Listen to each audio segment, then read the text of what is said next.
கொடுத்துருக்கு. முதல்ல நன்றி ஸ்டார்டாவுடைய ப்ரொடியூசர்ஸ் நரேஷ் அண்ட் டீம். அப்புறம் நன்றி மோஸ்ட் கான்ட்ரவர்ஷியல் சினிமா பையன் அபிஷேக் ராஜா சார். ஸோ கான்ட்ரவர்சிக்கே பிறந்தவர். இது படமானற ஒரு சர்ச்சையை கிளப்பிட்டார். எல்லாரும் அடிக்கிறாங்க, படம் பண்ணுறீங்களாமே தெரில சார், சொல்லணுமா சொல்லக்கூடாதான்னு தெரில, அதை கேட்டு சொல்கிறேன் அப்படின்னு நினச்சிட்டு இருந்தேன். ஸோ அதுக்கப்புறம் அந்த அனௌன்ஸ்மெண்ட் வர வரைக்கும் குவைட்டாக இருந்தோம். பட் ஒரு க்ரியேட்டிவ் டீம் என்னென்னா, நான் எப்பவுமே சின்ன வயசுலேருந்து நான் இண்டஸ்ட்ரியில் இருக்கிறேன். எப்பவுமே புது நியூ கம்மர்ஸ், புது டேலண்ட்ஸோட நிறைய ஒர்க் பண்ணுவேன். நிறைய படங்கள் பார்த்தீங்கன்னா நியூ டைரக்டர்ஸ் கூட தான் வந்து கம்போஸராக ஒர்க் பண்ணேன். என் கூட ஃபஸ்ட் டைமாக பண்ணவங்க நிறைய பேர் இருக்காங்க. வெற்றிமாறனாக இருக்கட்டும், அட்லியா இருக்கட்டும், ஏஎல் விஜயா இருக்கட்டும், ஸோ மெனி பீப்புள். ஸோ எனக்கு அந்த நியூ கம்மர்ஸோட ஒர்க் பண்ண ரொம்ப பிடிக்கும். நான் 23 படம் இது வரைக்கும் நடிச்சு வெளில வந்திருக்கு. அது இல்லை, அதில் வந்து ஆல்மோஸ்ட் 17 ஃபிலிம்ஸ் வந்து ஃபஸ்ட் டைம் டைரக்டர்ஸோட தான் ஒர்க் பண்ணியிருக்கேன்.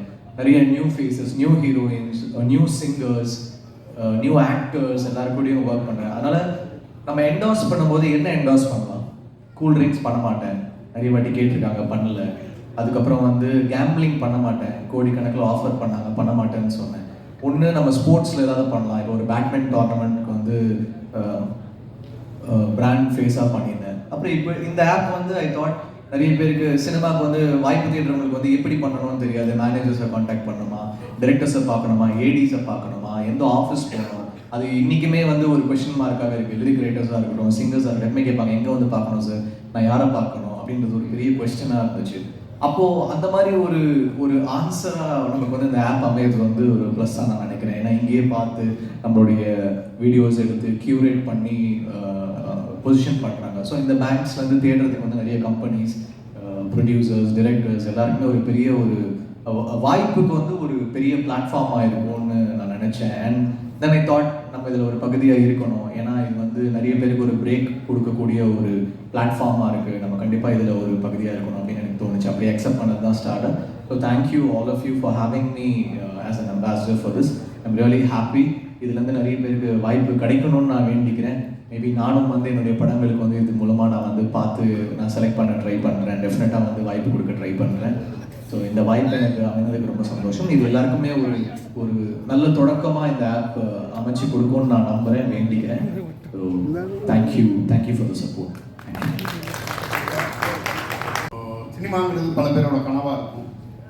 அது ஒரு பக்கம் இருக்கும். இந்த பக்கம் பார்த்தீங்கன்னா சினிமாவில் ப்ராப்பரான நியூ டேலண்ட் வந்து இங்கே ரொம்ப ரொம்ப கம்மியாக இருக்கும். ஷாக்கிங்கான விஷயம், லக்கிலி அதில் சொல்லப்போனால் ஒரு பிலோ 30 நடிக்கிறதுக்கான ஸ்டார்டம் உள்ள ஒரு ஆர்டிஸ்ட் வந்து இங்கே டிவி சார் தவிர்த்து வேறு யாரும் பெருசாக கிடையாது. அந்த ரோலை கேரி பண்ணுறதுக்கான ஆட்கள் வருஷத்துக்கு ஒரு படம் பண்ணுவாங்க, அப்படி இல்லைன்னா 2 வருஷத்துக்கு ஒரு படம் பண்ணுவாங்க, இப்படி தான் இருப்பாங்க. இப்போ இவ்வளோ டேலண்ட்ஸ், இவ்வளோ நியூ டேலண்ட் வந்துட்டு நான் இண்டஸ்ட்ரிக்குள்ளே வரணும் அப்படின்னு சொல்லிட்டு ஒரு பெரிய கனவோடு இங்கே சுற்றிக்கிட்டு இருக்காங்க. ஆனால் அவங்களுக்கு சரியான இதே இருக்கிறது இல்லை. யாரை அப்ரோச் பண்ணுறது, என்ன மாதிரி அப்ரோச் பண்ணுறது. அதே சமயத்தில் இன்னைக்கு வந்து ஒரு காலேஜ் லவ் ஸ்டோரி பண்ணணும் அப்படின்னு ஒரு ப்ரொடியூசர் ஆசைப்படுறாரு, ஒரு டைரக்டர் ஆசைப்படுறாருன்னா அதுக்கான காஸ்ட் இங்கே கிடைக்கிறது இல்லை ப்ராப்பரான அளவில். அதுக்கான பிஸ்னஸ் வேல்யூ உள்ள ஒரு ஆர்டிஸ்ட் கிடைக்கிறது இல்லை. லக்கிலி நம்ம ஜிவி சார் வந்து ஜாலியாக இந்த பக்கம் வந்து ஃபுல்லாக மியூசிக் பண்ணிட்டு இருப்பாரு, இந்த பக்கம் வரிசையாக படம் பண்ணிக்கிட்டு இருப்பாரு. ஆக்சுவலாக நம்ம தமிழ்நாட்டோட நீடு ஜிவி சார் மாதிரி ஒரு 10 ஆர்டிஸ்ட் இந்த ஏஜ் குரூப்பில் இருக்கணும். விரல் விட்டு என்றது கூட இல்லை. அப்போது ஒரு பெரிய கேப் இருக்கு. ஒரு பக்கம் வந்து ஒரு நடிக்கணும்னு ஆசைப்படுற அவ்வளோ யங்ஸ்டர்ஸ் இருக்காங்க. இந்த பக்கம் நியூ ஜென்ரேஷனை பேஸ் பண்ணி நிறைய படம் பண்ணணும்னு டைரக்டர்ஸ் இருக்காங்க, ப்ரொடியூசர்ஸ் இருக்காங்க. இதை வந்து பிரிக் பண்ணுறதுக்கு சரியான பிளாட்ஃபார்ம் இல்லாமல் இருந்திருக்குன்னு தான் நான் நினைக்கிறேன். அதுக்கான சொல்யூஷனாக இந்த ஸ்டார்டாக இருக்கும் அப்படின்னு நினைக்கிறேன். நிறைய டேலண்ட்ஸ் உள்ளே வரட்டும். நிறைய சொல்லிட்டு இருந்தார். ஆக்சுவலாக இந்த இதுக்குள்ளே வந்து ஒரு ஆர்டிஸ்டாக ஒருத்தர் உள்ளே வர முடியும், ப்ரொடியூசராக டைரக்டராக ஒருத்தர் உள்ளே இருக்க முடியும். அவங்க அதுலேருந்து வாட்ச் பண்ணி அந்த டேலண்ட் எடுத்துக்க முடியும். ஒரு ப்ரொஃபஷனலாக அதிலே வந்து ஒர்க் ஷாப் நிறைய சொல்லியிருந்தாங்க. ப்ராசஸில் நம்பர் 1 வந்து இந்த மாதிரி லேட்டாக வரக்கூடாது. அது ஃபஸ்ட்டு ப்ராசஸ். சாரி. ஏன் நடிக்கணும் அப்படின்னு ஆசைப்பட்டதுன்னா, இதுக்கான ஒரு பெரிய ஒரு ஸ்டோரியில் கையில் இல்லை. ரேடியோவில் வேலை பார்த்துட்டு இருந்தேன். நிறைய செலிபிரிட்டிஸை நம்ம வந்து இன்டர்வியூ பண்ணிகிட்டே இருந்தோம். நிறைய செலிபிரிட்டிஸ் பார்த்து நிறைய பேர் கூட இன்டர்வியூஸ் பண்ணும்போது சில பேர் நீங்கள் நடிக்கலையா, நீங்கள் நடிக்க மாட்டீங்களா அப்படிலாம் கேட்டுட்டு போவாங்க. ஏங்க நீங்கள் வேற அப்படின்னு சொல்லி விட்டுருவோம். திடீர்னு நமக்கு சின்ன அந்த ஒரு கொம்பு ஒன்று முளைக்கும். நம்ம யாராவது இந்த மாதிரி இன்டர்வியூ எடுத்தால் எப்படி இருக்கும் அப்படின்னு. நம்ம ஏன் ஆன் ஸ்க்ரீன் போக போகிறோம், ஸ்க்ரீனில் போய் நிற்கிறதுக்கு பயந்துட்டு தானே ரேடியோ பக்கமாக வந்துட்டோம்னு ஒன்று தோணிகிட்டே இருந்தது. திடீர்னு ஒரு நாள் சரி ஓகே சத்தியம்ல நம்ம ஃபேஸை நம்ம பார்க்கணும் அப்படின்ற ஒரு ஆசை தான். அதில் நடந்தது தான் வந்து நான் போயிட்டு டைரக்டர்ஸ் கிட்ட சும்மா கேட்க ஆரம்பித்தேன். எல்லாருக்குமே அது ஈஸியாக நடந்துடாது. இப்போ போய் 10 பேர் லைனில் நிற்கிறாங்கன்னா நான் போகும்போது நான் சூரியன் எஃப்எம்ல ஆர்ஜேவாக இருக்கேன் சார்னு சொல்லிட்டு நான் உள்ளே போயிடுவேன். போன உடனே ஃப்ரெண்ட்ஸ் ரோல் கொடுத்துருவாங்க. நமக்கு அது வந்து ஒரு மிகப்பெரிய ஒரு வரமாயிடும். ஃப்ரெண்ட்ஸ் ரோல் கொடுத்துட்டாங்களே, அதுவே எனக்கு முதல் படம் வந்து அவதான் சீக்கிரமாக வேலையை டிசைன் பண்ணிடலாம், சீக்கிரமாக பங்களா வாங்க போகிறோம், அந்த ஒரு ஜோன் போயிட்டேன். அதுக்கப்புறம் தான் தெரிஞ்சது ஃப்ரெண்ட்ஸ் என்பவர்கள் ஒரு 30-40 பேர் இருப்பாங்க, அதில் ஹைட் வைஸ் என்ன பின்னாடி தான் நிற்க வைப்பாங்கன்றது அதுக்கப்புறம் தான் தெரிஞ்சது. பட் அந்த ப்ராசஸ் எனக்கு ரொம்ப பிடிச்சது. ஷூட்டிங் காலையில் ஒரு 5 மணிக்கு உங்கள் ரூம் வாசலில் வந்து கதவு தட்டி டீயை கொடுத்துட்டு ரெடி ஆகுதுன்னு சொல்லி கூட்டிகிட்டு போகிற அந்த ஒரு வேலை வந்து எனக்கு ரொம்ப புதுசாக இருந்தது, பிடிச்சிருந்தது. நாளாக என்னுடைய சர்க்கிள் வந்து கொஞ்சம் பெருசாச்சு. லைக் நான் படித்த மாஸ்காமில் வந்து எல்லாருமே சினிமா மேலே ஒரு தேடல் இருந்தவங்களாகவே இருக்காங்க.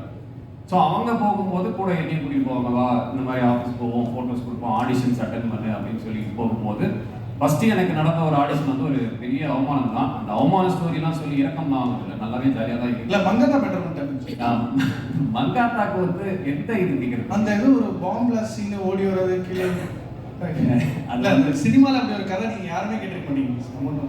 இல்லை என்ன மாதிரி ஃபஸ்ட்டு சீன் எனக்கு படத்தில் மங்காத்தாவில் வந்து ஃபர்ஸ்ட் எடுத்தோடனே ஒரு பாம்பு பிளாஸ்ட் இருக்கும், நீங்கள் ஓடி வந்துடணும், அதில் எல்லாருமே படுத்துடணும் அப்படின்னு சொன்னாங்க. ஆக்ஷன் சொன்ன உடனே ஏன்னா அப்போ தான் அந்த பாம்பு பிளாஸ்ட் யூஸ் பண்ணுற ஏதோ ஒரு மெட்டீரியல் வந்து ரொம்ப கம்மியாக இருக்குது, ஸோ அதுதான் லாஸ்ட் டேக்காக எடுத்து ஆகணுன்றதுக்காக நான் கூப்பிட்டுருந்தாங்க. போனேன், பிளாஸ்ட் ஆகிடுச்சு, படுத்துருங்கன்னு சொன்ன உடனே நானும் படுத்துட்டேன்.